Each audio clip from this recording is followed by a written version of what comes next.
नमस्कार दोस्तों, स्वागत है आपका माई स्मार्ट क्लास यूट्यूब चैनल में। मैं हूं आपका टीचर डॉक्टर नीलेश वाला। जैसा कि आपको पता है, हमने 11th साइंस केमिस्ट्री की एक्सरसाइज का सॉल्यूशन पूरा प्लेलिस्ट बना के उसका रखा हुआ है और आज से हम स्टार्ट कर रहे हैं 12th साइंस केमिस्ट्री के एक्सरसाइज का सॉल्यूशन। आज पहला हमारा यूनिट 1 है सॉलिड स्टेट और उसके एक्सरसाइज का पहला क्वेश्चन 1.01 से हम स्टार्ट करेंगे और जितने भी न्यूमेरिकल सॉल्व होते हैं उतने हम करने वाले हैं। तो चलिए विदाउट वेस्टिंग टाइम शुरू करते हैं आज का पहला प्रॉब्लम का सॉल्यूशन। तो जैसे कि आप देख रहे हो, पहला क्वेश्चन है define the term amorphous, give a few examples of amorphous solid. अब अमॉर्फस क्या है वो समझ लेते हैं। तो आपको पता है कि दो टाइप के कंपाउंड होते हैं, क्रिस्टलाइन एंड अमॉर्फस, और यहाँ पे जो क्वेश्चन पूछा गया है वो है अमॉर्फस कंपाउंड के बारे में। तो अमॉर्फस कंपाउंड जो होते हैं वो इरेगुलर इन शेप होते हैं और वो शॉर्ट रेंज होते हैं। अब शॉर्ट रेंज का मतलब क्या, उनका जो भी एटम और मोलिक्यूल का या जो भी कंस्टिट्यूएंट पार्टिकल का अरेंजमेंट होता है वो लिमिटेड एरिया तक ही वो डिफाइन अच्छे से होता है। अगर लॉन्ग रेंज की बात करें तो वो सिस्टमेटिक अरेंजमेंट नहीं होता है, छोटे छोटे एरिया तक का उनका अरेंजमेंट अच्छा होता है। तो उनको क्या बोलते हैं, शॉर्ट रेंज ऑर्डर बोलते हैं। इनकी जो प्रॉपर्टी होती है, उनका जो नेचर होता है वो है आइसोट्रॉपिक इन नेचर। अब आइसोट्रॉपिक का मतलब क्या है, अगर आप कोई भी प्रॉपर्टी लाइक मैकेनिकल स्ट्रेंथ की बात करें, रिफ्रैक्टिव इंडेक्स की बात करें, इलेक्ट्रिकल कंडक्टिविटी या कोई भी और प्रॉपर्टी आप किसी भी डायरेक्शन से मेज़र करोगे तो उनकी सभी की वैल्यू कैसे आएगी, सेम आएगी। यहाँ पे कोई भी डायरेक्शन चेंज करने से इस प्रॉपर्टी के अंदर कोई भी चेंज नहीं आने वाला है। इसलिए इस टाइप के कंपाउंड के नेचर को कैसा बोलते हैं, आइसोट्रॉपिक इन नेचर। ये जो अमॉर्फस कंपाउंड होते हैं वो melt over the range of the temperature, मतलब क्रिस्टलाइन कंपाउंड जो होते हैं उनका एक एग्जैक्ट मेल्टिंग पॉइंट होता है और उसी मेल्टिंग पॉइंट पे वो मेल्ट हो जाते हैं। लेकिन ये जो अमॉर्फस कंपाउंड है उनका कोई फिक्स मेल्टिंग पॉइंट नहीं होता है और इनकी मेल्टिंग पॉइंट की भी रेंज होती है। इसके हिसाब से उनका हीट ऑफ फ्यूजन भी डिफाइनाइट वैल्यू नहीं होती है क्योंकि उनका मेल्टिंग पॉइंट एक रेंज में होता है। नेक्स्ट है when cut with a sharp edge tool they cut into the pieces with a irregular surface. अब ये जो हमारे कंपाउंड है वो शॉर्ट रेंज ऑर्डर होते हैं और उनके इरेगुलर शेप होते हैं। इसीलिए जब भी आप इसको कट करोगे तो जो दो न्यू पीस बनेंगे उन दोनों के अंदर उनका जो सरफेस न्यू बनेगी वो भी इरेगुलर शेप की होगी, राइट। इन टाइप के जो अमॉर्फस कंपाउंड है उनको हम सूडो सॉलिड या सुपर कूल लिक्विड भी बोल सकते हैं क्योंकि इनका जो शेप होता है वो एज ए क्रिस्टलाइन कंपाउंड के जैसा फिक्स नहीं होता है। इसीलिए इसको सूडो सॉलिड, सूडो का मतलब होता है फॉल्स, ये ट्रू सॉलिड नहीं, इनको सूडो सॉलिड बोलते हैं। और दूसरा नेम उसका है सुपर कूल लिक्विड्स। एग्जाम्पल की बात करें तो ग्लास, रबर, प्लास्टिक, ये सभी एग्जाम्पल है हमारे अमॉर्फस कंपाउंड्स के। अगर आपको डिफरेंस जानना है अनआइसोट्रॉपिक और आइसोट्रॉपिक प्रॉपर्टीज़ के बारे में तो आप मुझे कमेंट सेक्शन में बता दीजिएगा क्योंकि उसके रिलेटेड मुझे एक सेपरेट वीडियो बनाना पड़ेगा अगर आपकी डिमांड है तो ही, राइट। अब जो हमारा नेक्स्ट क्वेश्चन है वो है 1.2 what makes the glass different from the solid such as a quartz, under what condition could a quartz converted into the glass. तो चलो इसको पहले सॉल्व करते हैं। तो arrangement of the constitute particle is different between the quartz and the glass. ये जो आपको यहाँ पे साइड पे दिख रहा है वो क्वार्ट्ज क्रिस्टल है, राइट। अब देखो क्वार्ट्ज और ग्लास दोनों किस हिसाब से डिफरेंट है।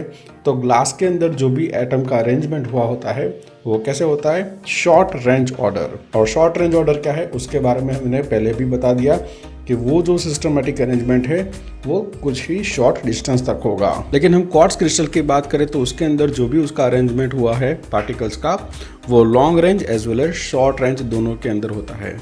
यहाँ पे जो आपको दिखाई दे रहा है वो है लॉन्ग रेंज सिस्टमेटिक अरेंजमेंट और ये है शॉर्ट रेंज। तो ये क्वार्ट्ज के अंदर दोनों टाइप का दिखता है लेकिन ग्लास के अंदर वो सिर्फ होता है शॉर्ट रेंज। लेकिन अगर हम क्वार्ट्ज को हीट करें और मेल्ट करें और उसको रैपिडली कूल करें तो उसको ठीक से अरेंजमेंट होने के लिए टाइम नहीं मिलेगा और वो बन जाएगा कैसा, हमारे ग्लास के जैसा।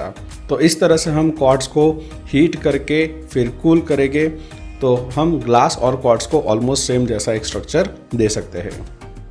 नेक्स्ट हमारा जो क्वेश्चन है, classify the each of the following solids as ionic, metallic, molecular network और एमॉर्फस कंपाउंड। तो ये जो हमारा लिस्ट है यहाँ पे आ गया है पूरा। तो पहले देखते हैं हमारा टेट्रा फॉस्फोरस डाइऑक्साइड। तो ये जो कंपाउंड है वो है मोलिकुलर कंपाउंड। नेक्स्ट कंपाउंड है अमोनियम फॉस्फेट, और ये है आयोनिक कंपाउंड कि उसके अंदर होता है NH4+ and PO4-3। Silicon carbide एक नेटवर्क सॉलिड है जिसको हम बोल सकते हैं नेटवर्क कोवैलेंट कंपाउंड। I2 जैसे कि पता है I2 एक मोलिकुलर कंपाउंड है। P4 भी मोलिकुलर कंपाउंड है।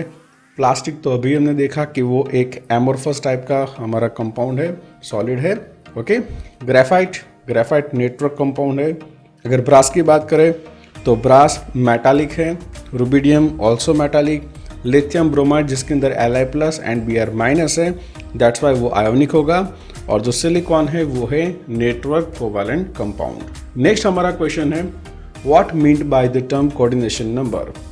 What is the coordination number of the atom in a cubic close packed structure and in a body center cubic structure? तो चलो सबसे पहले हम डिफाइन करेंगे कि कोऑर्डिनेशन नंबर क्या है। तो इजीली हम बोल सकते हैं the number of the nearest neighbour of an any constituent particles present in the crystal lattice is called coordination number. मतलब क्रिस्टल लेटाइस के अंदर एक जो एटम है उसके सराउंडिंग जो भी नंबर ऑफ नेबरिंग एटम्स है उसको हम क्या बोलेंगे, उसका कोऑर्डिनेशन नंबर बोलेंगे। इसको ऐसा बोल सकते हैं कि क्रिस्टल के अंदर कोई एटम या कोई पार्टिकल है, उसके सराउंडिंग कितने और नेबरिंग पार्टिकल है जो उसके साथ अटैच है, उसको हम बोल सकते हैं कोऑर्डिनेशन नंबर। अब यहाँ पे दो क्वेश्चन और भी है कि क्यूबिक क्लोज पैक स्ट्रक्चर के अंदर कितना है और बॉडी सेंटर क्यूब के अंदर कितना है। तो क्यूबिक क्लोज पैक स्ट्रक्चर के अंदर कोऑर्डिनेशन नंबर 12 होता है और बॉडी सेंटर क्यूबिक स्ट्रक्चर के अंदर वो 8 होता है। लेट मी एक्सप्लेन ये कैसे 12 और 8 आया है। तो ये जो आपको पैटर्न दिख रही है वो है क्यूबिक क्लोज पैक पैकिंग। इसके अंदर ABC ऐसे लेयर्स की पैटर्न होती है। तो मुझे आपको एक्सप्लेन करना था इसलिए मैंने उसके अंदर थोड़ा सा मॉडिफाई किया। एक और पैटर्न आपको पूरी अच्छे से दिखाई कि देखो ये बीच में A रखा, ये B और C के बाद कौन सा लेयर आएगा, A लेयर, इसलिए ये CAB ऐसा लेयर मैंने यहाँ से सेपरेटली रखा हुआ है। हमें अभी फोकस करना है सिर्फ यहाँ पे ये CAB पैटर्न पे। आप ध्यान से देखोगे तो ये जो A है, राइट, A लेयर, उसके अंदर यहाँ बीच में जो भी एटम है उसके सराउंडिंग 6 और कितने हैं एटम्स, 3 ऊपर है 3 नीचे, मतलब यहाँ पे क्या होगा 3 + 6 + 3, तो जो आंसर आएगा वो होगा 12। तो क्यूबिक क्लोज पैक के अंदर उसका जो भी कोऑर्डिनेशन नंबर है वो होगा 12। अगर बात करें बॉडी सेंटर क्यूबिक की तो ध्यान से देखिए यहाँ पे जो ये सेंटर में है उसके ऊपर 4 है, नीचे 4, दैट मीन्स यहाँ इसका कोऑर्डिनेशन नंबर होगा 8। नेक्स्ट न्यूमेरिकल है, how can you determine the atomic mass of a unknown metal if you know its density and the dimension of its unit cell, explain. तो आपके बुक के अंदर एक equation आई होगी D = Zm/A³ Na। यहाँ पे D क्या है तो डेंसिटी है, Z है नंबर ऑफ द एटम, अगर सिंपल क्यूब होगा तो Z की वैल्यू 1 होगी, BCC body centre cubic close pack होगा तो उसके अंदर 2 होगी, FCC के अंदर उसकी वैल्यू Z = 4 होगी। FCC का मतलब फेस सेंटर क्यूबिक है। M है एटॉमिक मास, A है एज लेंथ और Na है एवोगैड्रो नंबर जिसकी वैल्यू होती है 6.022 × 10⁻23। अब इस एग्जाम्पल के अंदर, इस इक्वेशन के अंदर हमें M को एज अ सब्जेक्ट बनाना है। तो M है हमारा एटॉमिक मास, तो M को सब्जेक्ट बनाएंगे तो इक्वेशन होगी Da³ Na/Z। अगेन मैं बोल रहा हूँ ये Z की वैल्यू डिपेंड करती है कि कौन सा टाइप का आपका यूनिट सेल है, राइट। तो इस इक्वेशन के अंदर आप D, A, Na और Z की वैल्यू रखेंगे तो आपको मिल जाएगा वैल्यू ऑफ M, मतलब atomic mass of the particular metal. अब नेक्स्ट न्यूमेरिकल है 1.6, stability of a crystal is reflected in the magnitude of melting points, comment collecting the melting points of a solid water, ethyl alcohol, diethyl ether and methane from a data book. What can you say about the intermolecular forces between these molecules? तो चलो पहले ये जान लेते हैं कि intermolecular forces, stability और melting point का रिलेशनशिप क्या है। तो इंटरमोलिकुलर फोर्स जितने स्ट्रांग होंगे उतनी कंपाउंड की स्टेबिलिटी ज़्यादा होगी और उतना उसका मेल्टिंग पॉइंट ज़्यादा होगा। इंटरमोलिकुलर फोर्स किसको बोलते हैं? The force between the two molecules is called intermolecular force. अब ये फोर्स जितना स्ट्रांग होगा वो एक दूसरे के साथ टाइटली बंधे हुए होंगे तो इजीली मेल्ट भी नहीं होंगे, और इजीली मेल्ट नहीं होंगे तो उसकी स्टेबिलिटी कैसी होगी, ज़्यादा होगी। अब हमारे पास जो सॉलिड है वो है solid water, ethyl alcohol, diethyl ether and methane, और इन सब के मेल्टिंग पॉइंट मैंने यहाँ ऑन स्क्रीन रख दिए हैं। जैसा कि आप देख सकते हो कि वाटर मतलब सॉलिड वाटर का आइस का मेल्टिंग पॉइंट है 0 डिग्री, तो बाकी के जो भी सॉलिड्स है like ethyl alcohol, diethyl ether, methane, उन सबसे वाटर का मेल्टिंग पॉइंट ज़्यादा है। जैसा अभी बताया कि जिसका मेल्टिंग पॉइंट ज़्यादा उसकी स्टेबिलिटी ज़्यादा, क्योंकि उसके अंदर इंटरमोलिकुलर फोर्सेस कैसे हो गए, स्ट्रांग हो गए। तो इसी हिसाब से वाटर होगा मोर स्टेबल, और इन सभी के कंपैरिजन में आप देखोगे तो मीथेन का मेल्टिंग पॉइंट सबसे कम है -183.66 डिग्री सेल्सियस। इसके हिसाब से वो सबसे लेस स्टेबल होगा। अब नेक्स्ट न्यूमेरिकल है 1.7।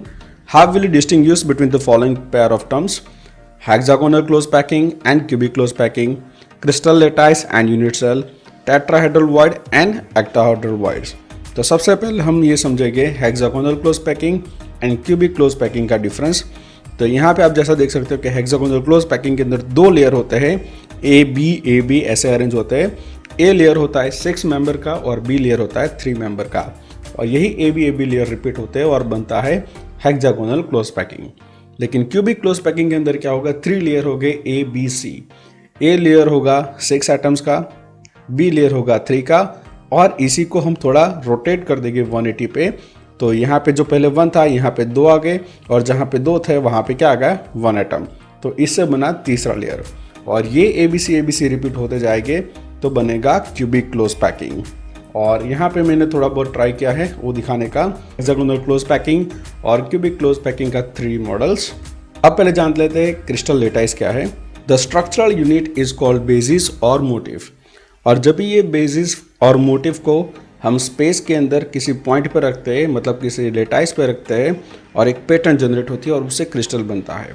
और ये मोटिव मोलिक्यूल, एटम और आयन कुछ भी हो सकता है। A space lattice is also called as a crystal lattice is the pattern of points representing the location of these motifs। मतलब ये जो क्रिस्टल लेटाइस है वो क्या रिप्रेजेंट करता है कि आपका जो मोटिव है, मतलब जो मोलिक्यूल, एटम और आयन है वो कौन से पोजीशन पे है, right. In other words the space lattice is an abstract scaffolding for the crystal structure when are placed motifs in the identical manner on the points of the lattice। जहाँ जहाँ पे lattice point है वहाँ पे आपका motive रखोगे तो आपका जो क्रिस्टल है उसका स्ट्रक्चर रेडी हो जाएगा। ये रहा हमारा मोटिव, और यहाँ है क्रिस्टल लेटाइस पॉइंट, और वहाँ पे हमने जो रखेंगे तो बन जाएगा हमारा क्रिस्टल। अब समझते हैं कि what are the characteristic of the crystal lattice. तो उसके अंदर जो पहले पॉइंट है, each point in a lattice is called the lattice point और lattice site. Each point in a crystal lattice represented one constituent particle which may be an atom, molecule or group of the atom, or we can say it may be any ion। तो जो lattice point है वहाँ पे क्या हो सकता है, atom हो सकता है, मोलिक्यूल और आयन कुछ भी हो सकता है। The lattice points are joined by the straight line to bring out the geometry of the lattice। ये लेटाइस पॉइंट को अगर हम लाइन से ड्रॉ करेंगे तो जो पूरा क्रिस्टल है उसकी ज्योमेट्री हमारे सामने आ जाएगी। अब नेक्स्ट जानना है हमें यूनिट सेल के बारे में। We need a only small part of a space lattice of a crystal to specify the crystal completely, and this small part is called unit cell. जैसे कि आप यहाँ पे इमेज में देख रहे हो कि पूरा हमारे पास एक क्रिस्टल है, और क्रिस्टल के अंदर हमको कई सारे लेटाइस पॉइंट दिख रहे हैं। अगर इस क्रिस्टल को समझना हो तो हमें लेटाइस पॉइंट का एक छोटा सा पार्ट चाहिए जो पूरे क्रिस्टल की ज्योमेट्री हमको बता देगा, वो है हमारा यूनिट सेल, जो यहाँ पे रेड कलर से हाईलाइट किया हुआ है यहाँ पे। और ये जो बाकी दिख रहे वो है क्या है, लेटाइस पॉइंट। नेक्स्ट है tetrahedral void and octahedral void. जैसे कि आपको यहाँ पे 2 लेयर दिख रहे हैं एटम्स के, तो जो नीचे का भी लेयर दिख रहा है वो है येलो कलर का, और उसके ऊपर 3 और एटम अरेंज हो गए। तो यहाँ पे ऊपर के 3 और नीचे का एक 4, इन चारों के बीच में जो वॉइड बनी है, जो स्पेस बनी है, उसको हम बोलेंगे टेट्राहेड्रल वॉइड। और यहाँ पे देखो एक और दिखाया मैंने, जो 3 येलो अभी दिख रहे हैं वो एक नीचे के लेयर पे, मतलब फर्स्ट लेयर है, और ये जो 3 है उनके ऊपर और 3 जो अरेंज हुए, मतलब नीचे के 3 ऊपर के 3, और इन 6 के बीच में जो खाली जगह बनी है, जो खाली वॉइड बनी है, उसको हम बोलेंगे ऑक्टाहेड्रल वॉइड। नेक्स्ट क्वेश्चन है, how many lattice points are there in one unit cell of each of the following lattice? Face centre cubic, face centre tetragonal and body centred. अभी मैं आपको बता दूं कि face centre cubic and face centre tetragonal के अंदर दोनों के अंदर सेम जैसे ही हो गए, और वो हो गए 8 + 6 = 14। लेकिन ये 8 + 6 कहाँ से आए? तो जैसे कि आप अभी उसका एक क्रिस्टल स्ट्रक्चर देख रहे हो, तो देखो जितने कॉर्नर है, राइट, यहाँ पे 8 कॉर्नर हो गए, तो 8 कॉर्नर के 8, और जो फेसेस है यहाँ पे फेज 6 है, तो 8 + 6 दैट्स = 14। तो टोटल यहाँ पे जो पॉइंट्स मिल रहे हैं वो है 14। अगर बॉडी सेंटर की बात करें तो उसके अंदर पॉइंट हो गए 1 + 8 दैट्स = 9। ये जो स्ट्रक्चर दिख रहा है वो है बॉडी सेंटर क्यूब का, और 8 कॉर्नर पे 8 है, राइट, जैसा आपको यहाँ पे रेड सर्कल पे दिख रहा है, और सेंटर में 1 है, राइट। तो 1 + 8 = 9। 1.9 question, the basis of similarities and the differences between the metallic and ionic crystal. And second है, ionic solids are the harder and the brittle. So let's understand what are the similarities and the differences. पहले बात करेंगे हम similarity की between the metallic and ionic crystal। दोनों case में जो force है वो है इलेक्ट्रोस्टैटिक फोर्स ऑफ अट्रैक्शन। अगर मेटालिक सॉलिड की बात करें तो उसके अंदर पॉजिटिव मेटल आयन और फ्री इलेक्ट्रॉन के बीच में अट्रैक्शन होगा, और आयोनिक क्रिस्टल की बात करें तो उसके अंदर कैटायन और एनायन, मतलब एक पॉजिटिव आयन और एक नेगेटिव आयन के बीच में इलेक्ट्रोस्टैटिक अट्रैक्शन होगा। दोनों के मेल्टिंग पॉइंट कैसे है? हाई मेल्टिंग पॉइंट है, क्योंकि यहाँ पे इलेक्ट्रोस्टैटिक फोर्स स्ट्रांग है, तो मेल्टिंग पॉइंट भी कैसे हो गए? हायर हो गए। डिफरेंस की बात करें तो मेटालिक क्रिस्टल के अंदर फ्री इलेक्ट्रॉन होता है, और ये फ्री इलेक्ट्रॉन की वजह से वो इलेक्ट्रिसिटी कंडक्ट कर सकते हैं। लेकिन आयोनिक क्रिस्टल्स की बात करें तो यहाँ पे इलेक्ट्रोस्टैटिक फोर्स है, और ये जो स्ट्रांग फोर्स है इसकी वजह से यहाँ पे क्रिस्टल के अंदर जो आयंस है वो फिक्स है, उनकी पोजीशन फिक्स है, वो अपने लेटाइस पॉइंट को छोड़ नहीं सकते, और वो लेटाइस पॉइंट को छोड़ नहीं सकते, दैट्स वाई ये आयन है फिर भी ये इलेक्ट्रिसिटी कंडक्ट नहीं कर पाएंगे। हाँ, अगर वो वाटर में डिजोल्व करो, सॉल्यूशन बनाओ या मोल्टन स्टेट में है, तो वो इलेक्ट्रिसिटी कंडक्ट कर पाएंगे, but in the solid form they can't conduct the electricity. Ionic solids are hard and brittle. अभी जैसे हमने बताया कि आयोनिक सॉलिड के अंदर जो इलेक्ट्रोस्टैटिक फोर्स है वो between the cation and anion है, और ये जो स्ट्रॉन्ग इलेक्ट्रोस्टैटिक फोर्स है वो पूरा उसका 3 डायमेंशनल स्ट्रक्चर बनाता है, राइट। और इतने स्ट्रॉन्ग होते हैं तो इसको तोड़ना, इसको ब्रेक करना इजी नहीं होता है। ये जो इलेक्ट्रोस्टैटिक फोर्स है इतना स्ट्रॉन्ग होता है, इसीलिए हमारा जो आयोनिक सॉलिड होते हैं वो हार्ड एंड ब्रिटल होते हैं। नेक्स्ट क्वेश्चन है 1.10, calculate the packing efficiency, or we can say the efficiency of packing in the case of metal crystal for the simple cubic, body center cubic and face center cubic। मैं आपको बता दूं कि ये जो question का answer है वो मुझे सेपरेट वीडियो बना के ही आपको एक्सप्लेन करना पड़ेगा, तो आप इस चैनल को सब्सक्राइब कर दीजिए, क्योंकि नेक्स्ट वीडियो होगा only and only for the packing efficiency के लिए। तो चलिए मिलते हैं नेक्स्ट वीडियो में। अगर आपको ये वीडियो अच्छा लगा हो तो लाइक एंड शेयर करना ना भूलें। इस वीडियो के बारे में जो भी आपकी राय है वो कमेंट सेक्शन में ज़रूर बताइएगा। So thank you so much for watching.